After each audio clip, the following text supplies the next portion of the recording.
90 years ago, the Virginia Farm Bureau made our local farmers a promise to protect and preserve a way of life they work so hard to establish. Today, our insurance agents work to protect all Virginians, not just farmers. We want to keep Virginia, Virginia. More information is at farmbureauadvantage.com. The remarkable soybean. From its oil, we get products like ink, candles, and paint. From its meal, we get a high-protein fiber used in foods and animal feeds. Natural soy is replacing chemicals and products you use every day. You can learn more about soybeans at vasoybean.com. Hi, everybody. Welcome to Virginia Farming. I'm Amy Rocher. Today, we visit with Joyce and Travis Miller and learn how they make syrup from hickory bark. Then Chris Mullins has tips on cleaning up your garden from the ground up. We'll also have the Ag Calendar, a Minute in the Field video, and of course, your Ag News of the Week, all on this edition of Virginia Farming.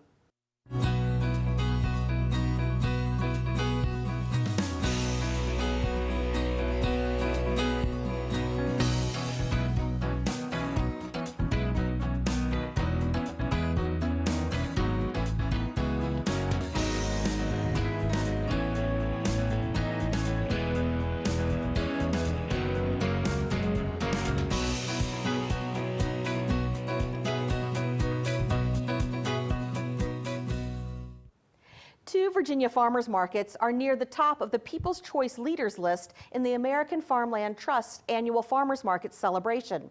Williamsburg Farmers Market is ranked 2nd, and the Charlottesville City Market is ranked 7th. Virginia is the only state to have 2 markets in the top 10. The Farmers Market celebration encourages market customers, farmers, and community activists to endorse their markets in 4 areas: focus on farmers, healthy food for all, a pillar of the community, and champion for the environment. Virginia is home to 259 farmers markets. Well, Green Plains is a diversified commodity processing company that owns and operates 17 ethanol plants across the country, the most recent plant opening in Hopewell. The plant previously was owned by 2 other companies between 2014 and 2015 without success. Green Plains started production in March of this year, and the Hopewell plant is converting 62,500 bushels of corn daily into ethanol, as well as distillers' grains and corn oil for livestock feed additives. That's 22 million bushels of corn annually, and the company's goal is for Virginia growers to supply up to 50%. Ethanol has become an essential component of the 134 billion gallon a year U.S. gasoline market. When blended with gasoline, ethanol increases octane ratings, reduces production costs, and provides compliance with emission standards.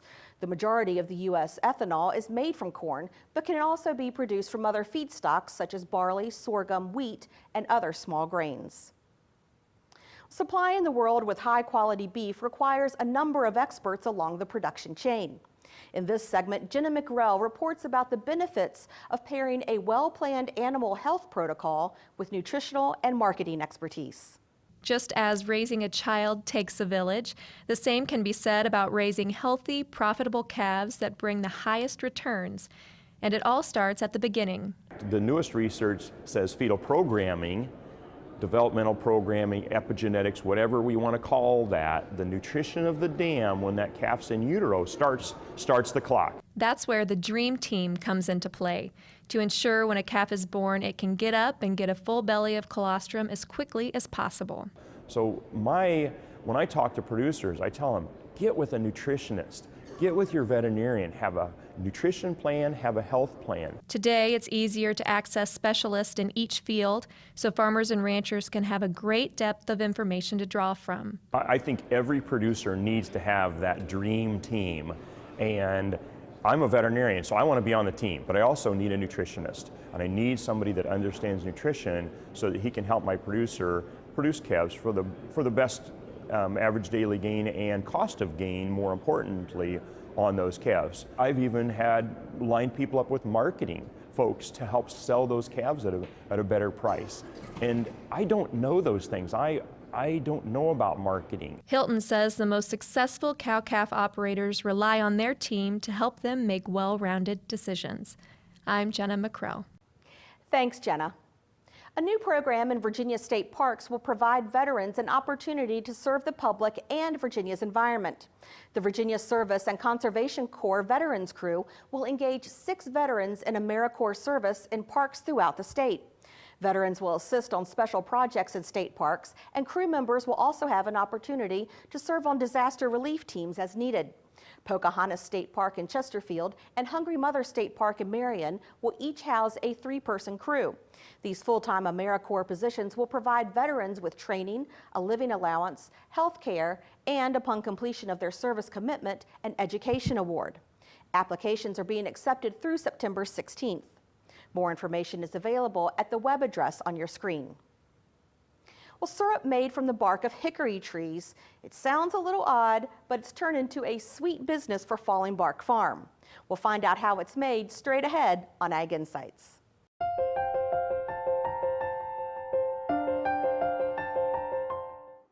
Today we're visiting Berryville, Virginia, and we're in the home of Joyce and Travis Miller. Now they're the owners and makers of Wildwood's Hickory Syrup. They've been on the show before, but we wanted to come back so we could share with you how they make the syrup. It's a really amazing story. Joyce and Travis, thank you so much for having us today. Great, welcome. Thank you. To our place. Now, Wildwood's Hickory Syrup has changed. You've changed the name. Tell us what the new name is and why it's changed. Well, we initially started our little business going to a farm market. So Wildwood's Hickory Syrup came about just kind of made up driving down the road, thought it was clever for the type of product that we had, and there was no really thought into this being a viable business. And as the good fortune has come to us that the business has grown, we thought we should at least research and see if there was any infringement on someone else's business, and we discovered that there, yes, was a Wildwood's natural food producer in the United States. So we thought, well, let's do the right thing and pick a new name, get it trademarked and registered, and move forward from there. And now it is Falling Bark Farm. That's Right. correct. Mm-hmm. Okay. So for our viewers who may not have seen the show you were on before, you guys make syrup out of hickory bark, like this bark that's sitting right here. That's correct. Now that particular bark has come from a shag bark hickory. Our product is a product of a variety of hickories, but this particular bark sheds naturally from the shag bark hickory tree. The other barks come to us as a byproduct from cabinet makers, woodworkers, where there's no further use left to the material, and then therefore we do the blend and developed our recipe around that availability. So Travis, you mentioned a recipe, but what gave you the idea to say, hey, we should be able to make syrup out of hickory bark? Well, we were actually looking at a lot of different products to take to the farm market. Hickory syrup was not on our list.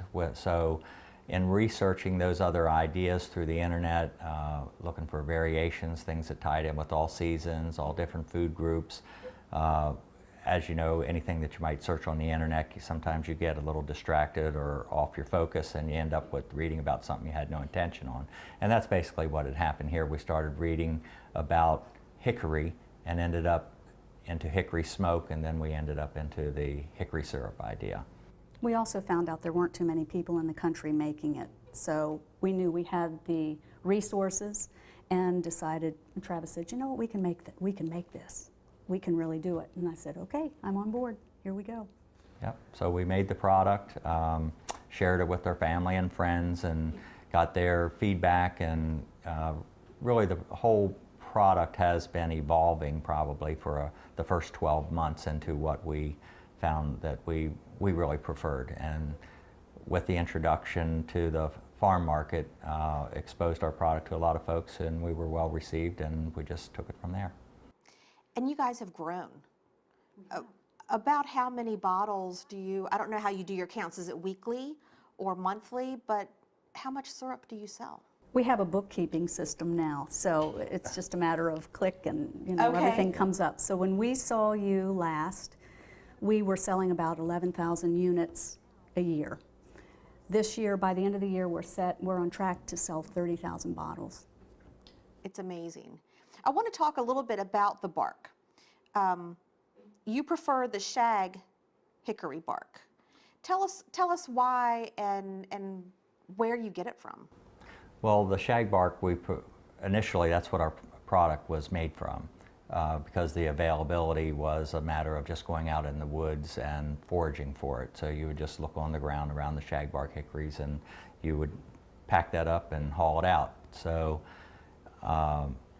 we have since learned that the hickory bark in general is the highest plant source of magnesium. And once again, the bark from the shag bark is blended with other hickory barks because we now have some suppliers who have volunteered to help us on our way in keeping our inventory so that we can produce more volume. Okay.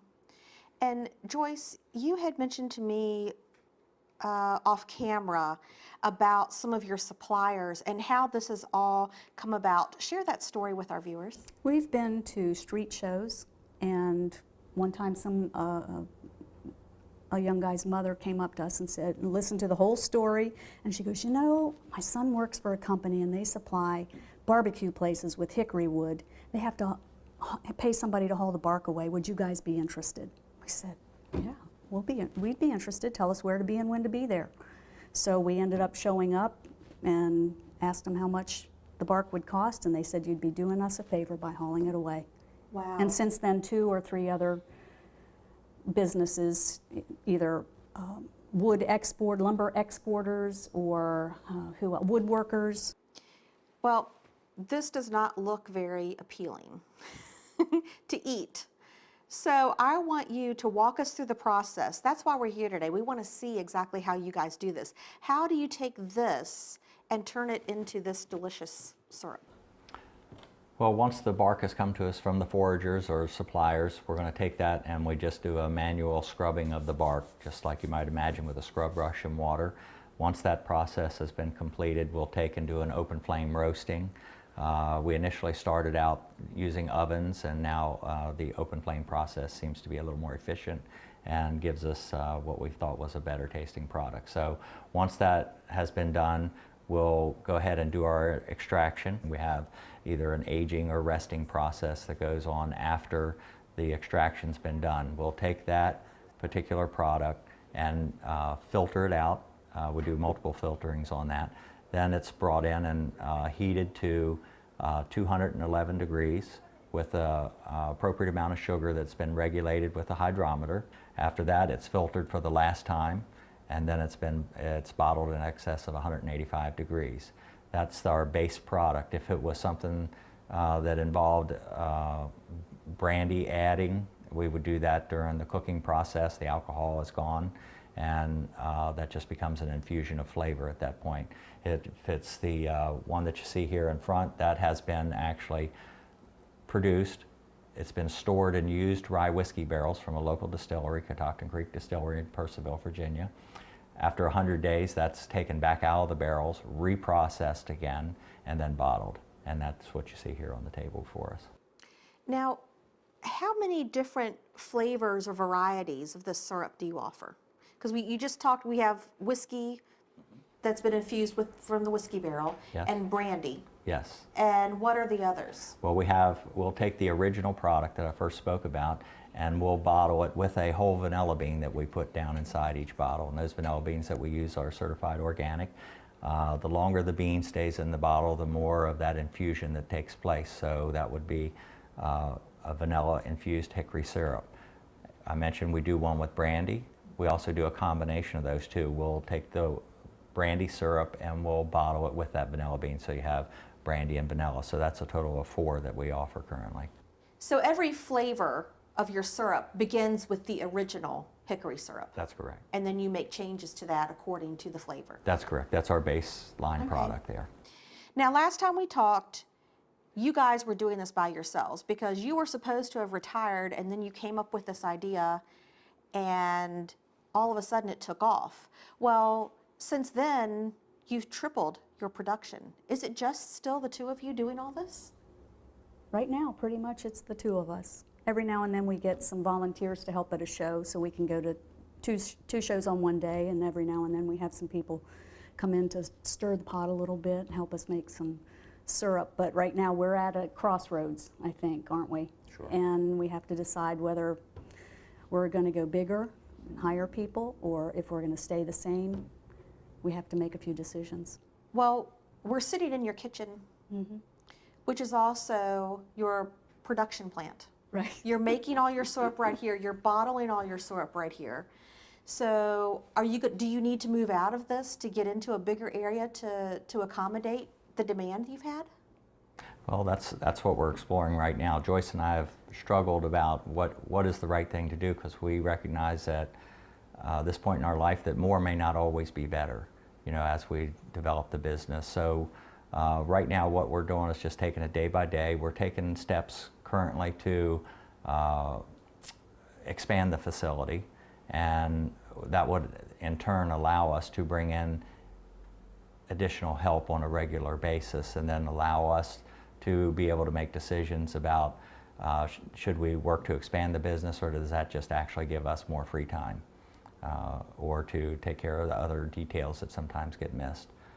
Now you guys do private label syrups as well for a lot of tourist venues in Virginia. Right, mostly historical locations. Tell us about that. Who has private labels through you guys? We're expanding that all the time. Right now we have Belgrove Plantation, Frontier Culture Museum, Morven Park in Leesburg. We have Mount Vernon, Monticello, Woodrow Wilson Library and Museum in Stanton, and Poplar Forest in Forest, Virginia. Thomas Jefferson's Poplar Forest. Yeah. That's our latest addition. I want to talk a little bit about some of the other things we have sitting here on this table. Let's start with the honey. This is premium raw honey with cayenne and lime.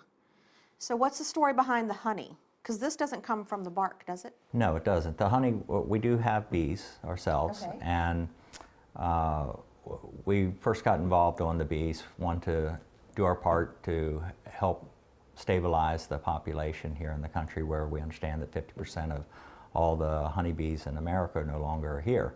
So a lot of folks would approach our booth when we were doing direct marketing thinking we had honey, and then learning that the product available was syrup. So we thought one day, well, we'll take some of our honey.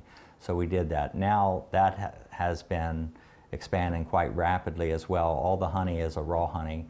It's just had a light filtering to remove, we'll say, bee parts, wings and legs and wax, and it's never been heated. So what makes us different than most places in the honey area is that we're offering these different infusions. The one you read was a chili and lime, which has become quite popular. A lot of people use that as a something to glaze at the end for a little caramelization, or even to use in a salad dressing. So that's just been an addition to the family of products that we were offering with the syrups. And our most recent adventure really has been the coffee beans. We take green coffee beans and we allow them to become enriched inside of used rye whiskey barrels. Once that's been completed, they're locally roasted, and that's a product we're now offering. Well, it's wonderful, and I think that you're making such a good product, and people obviously are liking it, and you're doing a super job with it. Well, thank you very much. I appreciate that.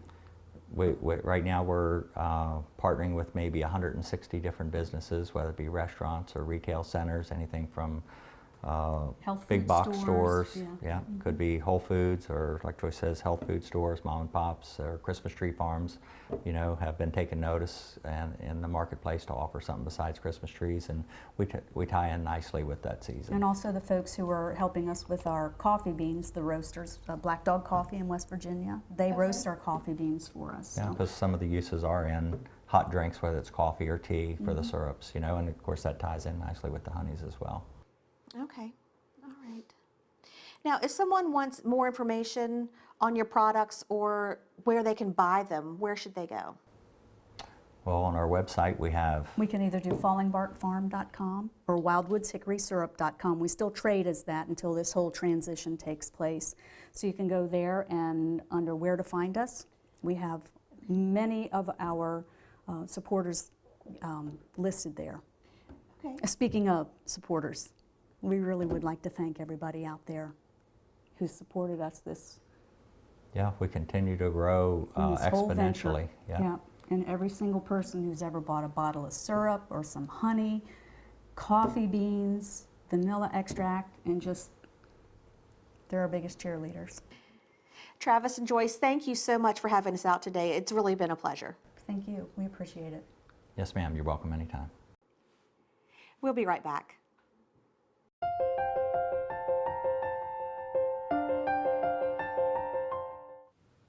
Cleaning your garden up now will get you better prepared for spring. With tips on fall cleaning from the ground up, here's Chris Mullins. We're at Randolph Farm at Virginia State University, and it's starting to get a little cool outside. You've probably gone through the summer, you've had your great garden, and you're kind of finished up, and you might be a little tired. So it might be time to think about cleaning that area up and getting ready for next spring. Anything you can do now to help yourself out then is going to be a great thing. Now, some of you, though, are still growing crops into the fall, like kale and lettuce and collards and cabbage. Those things do great. But some of you might just be ready to clean that garden area up, get those things done that need to be done, and get ready for next spring. Now, one of the first things you might think about when you're cleaning the garden up and getting ready for the winter is to get all your implements, all your tools and things out of the garden. Things like tomato sticks like this. You get them up, get them out of the way, get them put away so that they'll stay straight and they won't bow on you. Hose, cultivating hose like that, they can move all those inside, maybe oil them up, clean them up, get them out of the weather. Garden hoses, any kind of irrigation material that you've got, you want to get those out of the way, get them drained so nothing will freeze in those, and get them up and into the garage or into the barn. So that's one good thing, to get those things all out of the garden. You know, and also this time of the year is a good time to think about amending your garden.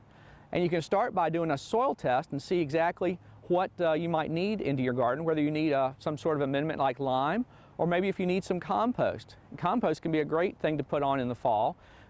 You could take an area like this, till it up, get it ready, put your compost down, 2 to 3 inches of compost over the area, your garden area, and then incorporate that in. And that's going to do a lot of things. That's going to increase your drainage later on in the spring. It's going to add organic matter, and it's going to add some fertility to the plants that you're going to grow in the spring. And even if you want to put some cover crops in right now, that's going to help you with that fertility.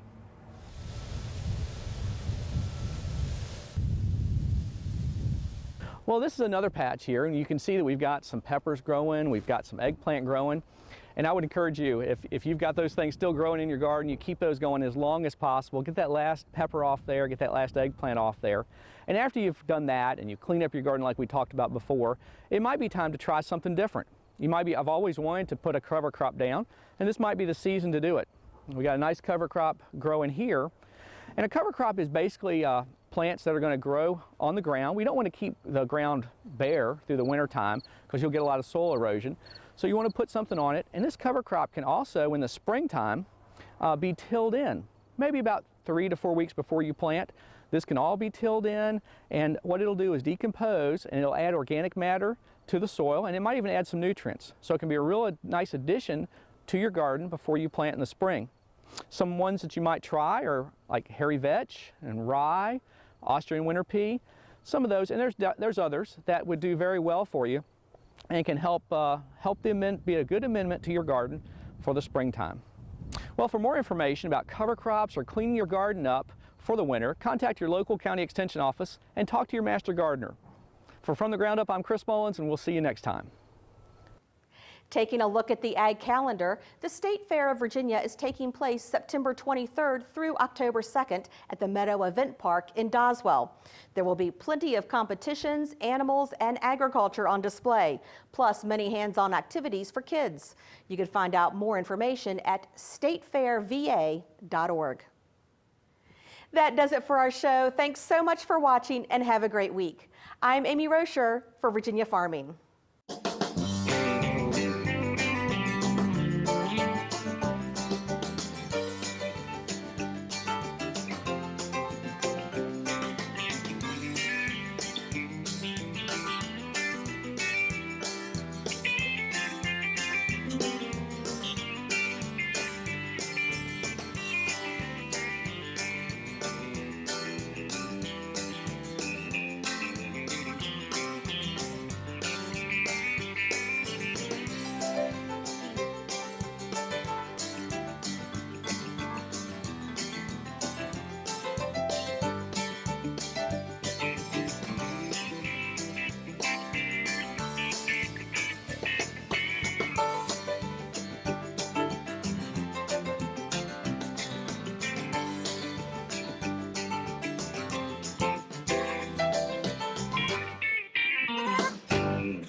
90 years ago, the Virginia Farm Bureau made our local farmers a promise to protect and preserve a way of life they work so hard to establish. We want to keep Virginia, Virginia. Anyone can be a Farm Bureau member, and there's a local Farm Bureau in every county. More information is at vafarmbureau.org. Virginia soybean farmers are hard at work growing soybeans to produce products you use every day. Candles, soaps, even crayons can be made from soybeans. Remember, when you buy soy, you're helping to support American jobs, the economy, and our nation's energy security.